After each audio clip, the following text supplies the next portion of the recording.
दोस्तों कुछ scenic change दिख रहा है मेरे चेहरे में। दिख रहा है एक छोटा सा पिंपल यहाँ पर घर करके बैठा है। पर ये कमरा दिख रहा है आपको, वुडन कॉटेज। घाटी में इतने रिमोट एरिया में हमें कहाँ वुडन कॉटेज मिला। वुडन कॉटेज की जानकारी अगर आपको चाहिए तो सफर में बने रहिए। बाहर देख सकते हैं रोशनी जाने वाली है। रोशनी जाने से पहले आपको बाहर का हाल और आसपास का कुछ नजारे, कुछ बेहतरीन दृश्य दिखा दें। Let's go baby. यहाँ लाइन से आप देख सकते हैं सिर्फ एक कॉटेज नहीं, यहाँ पे 3 से 4 कॉटेजेस हैं। अच्छा सर, एंट्री करी थी। ये है कुछ फ्रंट व्यू, ऊंचे गगन चूमते पहाड़ और बीच में कहीं ये प्रॉपर्टी बसी हुई। कहाँ जा रहे हैं? आगे दुकान तक। पटकलन दे देते थे आपको, ऊंचाई से सीधा ले आते थे हम डाउन की तरफ। भाई क्योंकि हम इतनी ऊंचाई पे आ चुके हैं, वी डोंट हैव दैट मौका कि मसूरी से 30 किलोमीटर नीचे अपना घर। नहीं भाई, हम आ चुके हैं जौनसार भाबर, सबसे ऊंचाई पे ब्रो। पीछे पहाड़ आप देख सकते हैं, जबरदस्त। मुझे एक बेसिक जानकारी भी प्राप्त हुई कि ये जो एरिया है ना, प्लेस में मोस्टली एसटीज हैं, है ना जीता भाई? वो तो है ही, पहले से ही हैं। ऐसी भैया से पूछा जिनका कॉटेज था पीछे कि इधर स्कोप बहुत ज्यादा है भविष्य में, क्योंकि जौनसार बाबर यहाँ पर है महासु देवता, जिनकी मान्यता देश प्रदेश तक है। बाहर से भी लोग यहाँ आते हैं और हनोल महासु जाकर उनके दर्शन करते हैं। पार्लियामेंट्री हाउस से कहते हैं शायद से कि हनोल महासु देवता नमक आता है हर साल। संसद भवन से नमक आता है, महासु देवता को हर साल चढ़ता है। जरा सोच के देखें इस कहानी को। यहाँ संसद भवन है, संसद भवन से नमक भेजा जा रहा है महासु देवता। हिमाचल के कई इलाके, किन्नौर, सिरमौर, बहुत सारे ऐसे इलाके जहाँ से लोग जौनसार भाबर क्षेत्र में आते हैं महासु देवता के दर्शन करने के लिए। और न केवल ये उत्तराखंड और हिमाचल में है, बाहर से दूर दराज के इलाकों से भी लोग यहाँ आते हैं, श्रद्धालु यहाँ आते हैं। बीच में कहा गया था कि 4 धाम है, 4 धाम है, उनमें 5वां धाम जो है महासु देवता को बना दिया जाए, वो स्थान उन्हें दे दिया जाए। ऐसा लोकल्स ने अपील भी करी थी। उसके बाद आगे कार्रवाई हुई वो मुझे नहीं पता। इस तरह से अपील डाली गई थी सरकार को, इस तरह से रिक्वेस्ट करी गई थी। अब देखने वाली बात ये होगी कि आने वाले सालों में क्या होता है। महासु देवता है, क्या वो 5वें धाम के तौर पे उन्हें मान्यता मिलेगी? आने वाले सालों में देखते हैं। वैली में ना काफी दिनों से हम हैं, पर पता नहीं क्यों, न जाने क्यों 3-4 दिन से मौका किस चीज का नहीं मिल रहा तरह से चलने का। शाम को एक हाथी की तरह इन सड़कों में लंबे लंबे कदम लेके आगे बढ़ने का। मतलब मैं ऑब्वियसली वेट वाइज में हाथी नहीं हूँ, बट वो एक फ्रीडम के साथ ना घाटी में चलने का मौका नहीं मिल रहा था। गाड़ी से ही आगे सफर पूरा बढ़ रहा था। उतर के थोड़ा सा सड़क में चलने का ये जो अवसर है, दोनों तरफ पहाड़, नीचे बहती नदी, वनस्पति के अंदर कुछ चिड़िया, कुछ कीट वगैरह, उनकी आवाजें, वो जो ध्वनियां होती है जो जंगल के अंदर नेचुरली मौजूद होती हैं, उनसे थोड़ा कनेक्टिविटी हट सी रही थी। जिस कॉटेज में हम रुके हैं, त्यूणी तक और उसके पीछे महासु देवता तक कोई दूसरी प्रॉपर्टी नहीं है रुकने के लिए। यहाँ पे कमर्शियल तौर पे चीजें नहीं है। खेती हर तरह की है, सेब प्रचुर मात्रा में है, एक्सपोर्ट भी हो रहा है। ऐसा नहीं कहूंगा कि बिल्कुल बिजनेस नहीं है, पर मोस्टली यहाँ सेल्फ सफिशिएंट काम है। इतना काम किया जाता है जो अपने लिए पूरा सीजन निकल जाए, सीजन कट जाए, सर्दी का पूरा मौसम बढ़िया तरह से आरामदायक तौर से। इतना बढ़िया कॉटेज मिल गया, खाने के लिए व्यवस्था हो गई रात के लिए। घाटी में अपनी बाइक पीछे छोड़ आगे बढ़ने का मौका भी मिल गया। बाइक को भी थोड़ा सा आराम मिल गया। भले ही बाइक लॉक नहीं है इस समय, मेरे को चिंता हो रही है कि कहीं बाइक गायब ना हो जाए, पर गायब यहाँ से कहाँ होगी? देवताओं की धरती, यहाँ के लोगों के मन में मैल और छल कपट नहीं है। मुझे लगता है वो गाड़ी अगर 6 दिन तक भी वहाँ पड़ी रहे बिना लॉक हुए, मेरी डायनासोर जो करती रोर, उसको कोई नुकसान नहीं होने वाला है। इतना धुलाई हो जाएगी पृथ्वी में। जैसे ही शाम को बारिश होगी, बरखा की बूंदे नीचे पड़ेंगी, हल्की हल्की नम नम बूंदे, तो बाइक अपने आप धुलकर सारी माटी जो उसमें लगी है वो अपने आप साफ स्वच्छ हो जाएगी, अपनी गाड़ी फिर से चमकने लग जाएगी। तो ये जो वॉशिंग के पैसे हम नीचे खर्च करते हैं, ये नेचर अपने आप कर देती है बहुत सरलता से, without even asking for it. रात में सो रहे हो, बारिश पड़ जाए, गाड़ी सुबह देखोगे तो चमक खारी होती है ब्रो। आटा, रेत, बजरी सब साफ होती है। तो चलिए इस खामोशी के बीच में कहीं कोई बाघ हमें दबोच के खामोश ना कर दे। लकड़ी का घोड़ा, घोड़ा दौड़ा दुबड़ुक दुबड़ुक, पकड़ के मेरा लो। दोस्तों मुझे ना ये समझ नहीं आया, बारिश के वक्त में ना न जाने क्यों घाटी से टूरिस्ट गायब हो जाते हैं, जबकि बारिश के वक्त में घाटी सबसे ज्यादा जीवंत होती है, ज्यादा ग्रीनर होती है, सबसे ज्यादा ऑक्सीजन हवा में मौजूद होता है, फ्रेश एयर, फ्रेश वाटर, सीधी पड़ती गर्मी से राहत। के बावजूद भी टूरिस्ट कम होते हैं। कल रात जब सांकरी में बैठा हुआ था ना कमरे में रात के वक्त, और अचानक से बारिश शुरू हुई, बहुत तेज उबड़ने लगी, घंटे दर घंटे बारिश की स्पीड बढ़ती गई। रात सुबह 4-6 बजे तक बारिश हो रही थी। तब रियलाइज हुआ कि अचानक से जब इतनी तेज बारिश पहाड़ों में होती है तो ये भय लगता है कि भाई दीवार नीचे ना आ जाए। खामोशी के बीच में बारिश का शोर, गड़गड़ाहट से छत पर पड़ रही थी मोटी मोटी बूंदे, पटपटापट करके ऐसे आवाजें आ रही थी, बढ़ती गई रात में। पहले तक तो दिन में जब घूम रहे थे नजारे खुले दिख रहे थे, थोड़ी थोड़ी बूंदे पड़ रही थी, हल्की फुल्की तो ऐसा लग रहा था आहा खूबसूरत स्वर्गलोक। लेकिन उस समय जब रात में वर्षा पड़ने लगी तो ऐसा भी लग रहा था कि बाप रे, शिव जी का रौद्र रूप। जैसे घाटी का बिल्कुल मन ही बदल गया, शांत था। घाटी जो थी वो साधना में थी और अचानक से घाटी जागृत हो गई। जैसे शिव जी का तीसरा नेत्र इस तरह से हो गया था। रात में गरज रहे थे बादल चारों तरफ। सुबह देखा तो थोड़े गधेरे वधेरे थे सड़कों पे, पर फिर वही हुआ जो हर रोज होता है, रात में भय और सुबह खूबसूरत नजारे घाटी के खुल गए। अचानक से रोशनी आ गई। जैसे ही उठ के बाहर गए सांकरी में अपनी प्रॉपर्टी की मुंडेर में, छत में क्या दिखा कि कड़कती धूप पड़ रही है अपने ऊपर। तो हमने बनाया थोड़ा सा स्टार्टिंग का मोटो व्लॉग। जर्नी शुरू करते करते पहुंच गए महासू देवता के चरणों में। फिलहाल महासू देवता से 4 किलोमीटर आगे आ गए हैं रात गुजर बसर करने के लिए, थोड़ा सा मौन क्षेत्र में घाटी के। तो शाम हो चुकी है, पर ये बहुत जरूरी था ये पैदल चलना। कुछ कदम अपने बलबूते पे भी चले जाएं। और देख लो आप, जंगलों के बीच में जो कीट पशु पक्षी रहते हैं उनकी आवाजें। नेचर जो है ना वो अपना म्यूजिक प्रोडक्शन खुद ही करती है, खुद ही बनाती है साउंड्स, खुद ही इंस्ट्रूमेंट्स बजा देती है, खुद ही साउंड्स क्रिएट कर देती है। वो रिकॉर्ड नहीं करती। यहाँ पे सब फ्री स्टाइल चल रहा है bro, everything is free flow. Tons नदी की आवाज जो है ना वो कानों पे पड़ते पड़ते ऐसा लग रहा है पूरे सफर में टॉन्स नदी हमारे साथ यात्रा कर रही है। हमारा सफर जो है वो टॉन्स नदी का सफर है। अगर टॉन्स नदी का सफर हमारा सफर। So we are sharing a lot of emotions with these views, with these rivers, with this valley. अपनी प्रॉपर्टी में अंधेरा हो गया, थोड़ी वॉक भी हो गई हमारी। जो आसपास जाने की जगह थी जहां तक पैदल जा सकते थे, हम गए। शुद्ध हवा अपनी फेफड़ों में उतार ली। हम जा रहे हैं रेस्ट करने के लिए। डाटा वाटा खाली करते हैं, व्लॉग आपके लिए अरेंज करते हैं सीक्वेंस वाइज और आपके लिए अपलोड कर देते हैं। This is our daily to do task. Obviously post ना हो पाए बट एटलीस्ट अरेंज होके वो पेन ड्राइव वगैरह में सिक्योर हो जाए, ताकि नेक्स्ट डे जब शूट कर रहे हो खिचड़ी ना पके। कल का शूट परसों और परसों का नरसों ना हो जाए। वो एक लैस एक रिदम से चलता रहे, उसके लिए अरेंज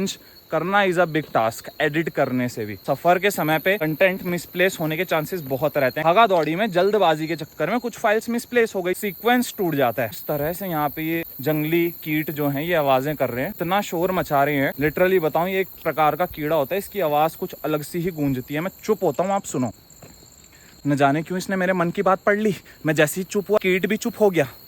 अपनी असली आवाज सुनाई, अपनी असली ध्वनि सुनाई जो ये पैदा करता है पहाड़ी मार्गों पे जब आप जंगलों के बीच से गुजरते हैं। सब अंधेरा हो चुका है, होम स्टे चमक रहा है और अगल बगल आप देख सकते हैं जौनसार बाबर घाटी में शाम होते हुए, सूर्य देव अस्त होते हुए सामने देख सकते हैं। आज के दिन की कुछ आखिरी रोशनी की किरणें। सूर्य अस्त होकर अगले दिन कल फिर उगेंगे और ये साइकिल नित्य दिन ऐसी ही चलता रहेगा जब तक मानव का अस्तित्व धरती में बना रहेगा। शायद उसके बाद भी क्या पता इंसान एक्सटिंक्ट हो जाए, नेचर वही रहे, कुछ भी हो सकता है। ब्रो क्या चल रहा है भाई लोगों? स्कोर मैच चल रहा है, ठीक है ठीक है भाई। पहाड़ों में चल रही है वॉलीबॉल। मैच चलेगा तभी तो स्कोर पूछा जाएगा। कोई बताए हमारे भाई बंधुओं को। अभी तो तनाव ही तनाव था। सुबह से गाड़ी चला के आ रहे हैं, रास्ते में धूप खाते, न खाने का हिसाब न पीने का, बस वादियों के इन खूबसूरत नजारों के भरोसे जीवित हैं किसी तरह से। कि वादी ऊर्जा दे रही है, वरना बाकी तो डाइट खत्म हो चुकी है, आराम खत्म हो चुका है जीवन से। काम ही काम चल रहा है दिन रात। फाइल्स ट्रांसफर करने का इधर से उधर, रिकॉर्ड करने के लिए इधर से उधर भागा दौड़ी, दिमाग से भागा दौड़ी। दिमाग ऐसे दौड़ता रहता है रात में कि भाई ये जल्दी जल्दी। सारी चीजें जो है ये दिमागी स्वास्थ्य के लिए बिल्कुल ठीक नहीं है, पर करना पड़ रहा है तुम लोगों के चलते। वरना ब्लॉगिंग, मैं तो, मेरी जिंदगी कंटेंट है, मुझे जरूरत नहीं थी कंटेंट बनाने की। मैं इतना खूबसूरत कंटेंट हूँ कि मुझ जैसे कंटेंट से अगर कोई 1 घंटा मिल जाए तो छोड़ना नहीं चाहता। लोग अपने जाने पे पीछे या तो अपनी अच्छाई छोड़ते हैं या अपनी बुराई, या तो सीख छोड़ते हैं गलती कर उदाहरण बन के। हर बात निराली, मेरा हर रूप, मेरा हर ढंग, मेरा हर अदा निराली। निरालेपन से भरा हूं मैं। ये निरालापन तुम्हें यूट्यूब के माध्यम से देखने के लिए मिल रहा है। कभी खुशनसीब हुए तो जीवन में तुम्हें टकरूंगा सफर के दौरान। तुम भी याद रखोगे कि किसी से मिले थे ना, तो मैं गारंटी लेता हूँ कि तुम्हें घुमा दूंगा हवा में, ब्रह्मांड में, बैठे बैठे एक ही स्थान में। यही तो टैलेंट है। आंखें बंद करो तो संसार यहाँ अंदर बसता है, आंखें खोल लो कई किलोमीटर कोसों मीलों तक पसरता है। पसरते हुए संसार को समेटना शुरू करो और अंदर की ओर झांकना। इसके लिए अगर हिमालयास की चोटियों में जाना भी पड़े, शिखर में बैठना भी पड़े, कुछ दिन भोजन त्यागना भी पड़े, तो कोई बड़ी चीज ऐसी नहीं है जीवन की सदगति सदमार्ग से ज्यादा इंपॉर्टेंट हो। तो लाइफ में पॉजिटिविटी मैंडेटरी, पॉजिटिविटी है, उसके बाद धन दौलत सारे मेटेरियलिस्टिक भौतिक सुखों की पूर्ति अपने आप हो जाती है। भीतर से सक्षम होते हो तो बाहर की चीजें अपने आप झक मार के तुम्हारे पास आती हैं। मेटेरियलिस्टिक चीजें अपने आप तुम्हारे पीछे दौड़ती हैं, तुम उनके पीछे नहीं। जंगलों में दौड़ो, गुफाओं में दौड़ो, कंदराओं में दौड़ो और जानो कि जीवन की उत्पत्ति कहाँ से हो रही है, किस तरह से एक पौधा पत्थर को काट बीज से जल प्राप्त कर जमीन से गहराई भीतर पाताल लोक से ऊपर की ओर बढ़ रहा है और अपने अस्तित्व को बनाए रख रहा है। संघर्ष ही है जो आपको नरिश और नर्चर करता है। अभी थोड़ा सा फेस एक्सप्रेशन लो हो जाते हैं शाम तक, क्योंकि दिन भर की थकान और यात्रा में इतना कुछ देखने के लिए मिल रहा है कि भर नहीं पा रहा हूँ। इतना दे दिया ऊपर वाले ने बिन मांगे। मैं तो चला था कैंपटी समझ, ईश्वर ने पहुंचा दिया शिखर पर। इतना दे दिया है सब्जेक्ट कुछ दिनों से कि मैं भर नहीं पा रहा हूँ अपने अंदर। जो अपना एक सर्कल है, उस सर्कल से बाहर आ गया हूँ। लक्ष्मण रेखा को पार कर दिया। अब घना जंगल है, कई विषय हैं, कई चीजें हैं कवर करने के लिए। पूरा जगत खुल गया है, पर सुरक्षा के साथ, संभल के, जान को दांव पे लगा के नहीं, आराम से हौले हौले नजारों का आनंद लेते हुए, तन मन को चैन देने के लिए, ना कि उथल पुथल करने के लिए। समझ चुका है कि ये आदमी तो भूखा भी सो सकता है, अगर इसको सोना पड़ा तो इसकी तो गरज नहीं है। तो अभी सुर बदल गए थे अचानक से। भाई चल लेना यार, क्या हो गया, कितना आलसी है तू। एक्सप्रेशन ये तो तुम्हारा अच्छा ये है चक्कर की, ये नहीं सो सकता ना भाई भूखा। मैंने कहा तू जा रहा कि नहीं जा रहा? कहाँ? बाहर तो मैं होके आ गया सुबह ही 9 बजे, जो मेरा पेट खुलने का वक्त है। आहिर अब तुम जाइए। अब तो हम अंदर को आहिर हो रहे हैं, जाहिर कर रहे हैं जो मन की बात है तुमसे। बाहिर तो हम सुबह होकर आ गए थे। पेट में कब्ज हो गई है का? तुझे हैं? हजमोला खा लिए का ज्यादा बा? चीता कोई नाम नहीं, चीता कविता है, कविता। ची ची ची ची ची ची चीता ता ता ता ता ता ता, बांध के फीता फीता ओ ओ चीता चीता। अमावस की रात चमकेगा फिर एक बार, बिखर जा चीता मेरे निखर जा, तोड़ के तू आगे बढ़, दुनिया की ना सुन, तू बनेगा एक दिन fitness influencer. Man versus wild भी तेरे सामने होगा फेल। मैन वर्सेस वाइल्ड जब होगा फेल, तो चीता जीतेगा मेडल और आएगा चीता के पास मेल। चीता हो चुका है सेलेक्ट नायग्रा फॉल्स से छलांग लगाने के लिए। रेड बुल मिलेगी चीता भाई को 1 साल के लिए फ्री। टिहरी में आएगा स्टॉक सीधा गांव में ऊपर, पैराशूट से छोड़ा जाएगा स्टॉक चीता भाई के। चीता भाई फाइनली जा रहा है और मेरे से पूछ रहा है क्या तू भी खाएगा? तो मैं क्यों नहीं खाऊंगा भाई, 4 रोटी तेरी 4 मेरी। नहीं नहीं तू ला रहा चीता मेरे। बाकी दोस्ती के नाम में इस दुनिया में बिकती बकचोदी भतेरी ब्रो, बट अपने बीच नहीं है। अपने बीच भाईचारा है। 4 खाएगा चीता, 4 मैं खाऊंगा, शायद से एक और उसकी ले लूं तो 5 हो जाए। 3-5 का आंकड़ा। चीता बुरा थोड़ी मानेगा। चीता तो याड़ी है मेरा, बिछड़ा हुआ याड़ी। इसको मैंने कुछ साल पहले ये सोच के छोड़ दिया था कि चीता भाई मेरे लिए टॉक्सिक है, बट फिलहाल चीता भाई दोबारा से मेरी लाइफ में एंट्री ले चुका है। चीता भाई is not that much toxic. 3 तेरी 5 मेरी ब्रो। खाना खाने के बाद कृपया प्लेट अपने दरवाजे से बाहर रख दे। तो हमने उसी ऑर्डर को फॉलो करते हुए प्लेट्स को रख दिया बाहर। थोड़ी देर बाद कुछ सुड़पुड़ाहट सी हुई। चीता भाई ने मेरे को सचेत करते हुए परिस्थिति के बारे में आगाह किया। जैसे ही मैंने प्रवेश द्वार को खोला और बाहर की तरफ देखा तो एक काला कुत्ता अपने काम पे लगा हुआ था। वो प्लेट्स को मंडाने में लगा हुआ, बचे हुए रोटी टपकाने में। आपने ऐसा क्यों कहा कि तुम्हारा मित्र बाहर है, मित्र से जाकर मिल लो। कुकुर मेरा मित्र मैं मान सकता हूँ है, पर उससे मैं अनजान हूँ। जो कुकुर बाहर हमारी प्लेटों को साफ कर रहा है, चमका रहा है अपनी जीभ के सहारे। भाई कह रहे कि बर्तन इतने चमक गए हैं जैसे कि विम बार से धुले हों। इतना बढ़िया उसने अपना काम करा है, अपनी ड्यूटी निभाई है। पर मैं सोच रहा हूँ उस बर्तन में पहले भी कुकुर देव ने हाथ आजमा चुका है। हाँ, तो रोज का काम है भाई उसको। चीता भाई तुम भी तो ऐसी, क्या वो तुम ही शख्स हो जो रिस्पना पुल के पास नगर पालिका के डंपिंग जोन में उस दिन तो डब्बे के अंदर बैठ उस दिन तो कर सैंडविच निकालते हुए नजर आते हो? तो था नहीं ना अपने घर पे, तो मैं तेरे को देखने जा रहा था। रिस्पना पुल के नगर पालिका के डस्टबिन के अंदर मैं जब आपको नहीं मिला तो आप वो सैंडविच निकाल कर क्यों उसका लुत्फ उठा रहे थे? सबवे का बासी सैंडविच खा के आया था ना उसके बाद जब तूने मंगाया था, तो वही सैंडविच था वो। तब चीता भाई मंगाया तो मैंने अपने लिए था, तुम टेस्ट क्यों कर रहे थे उसका?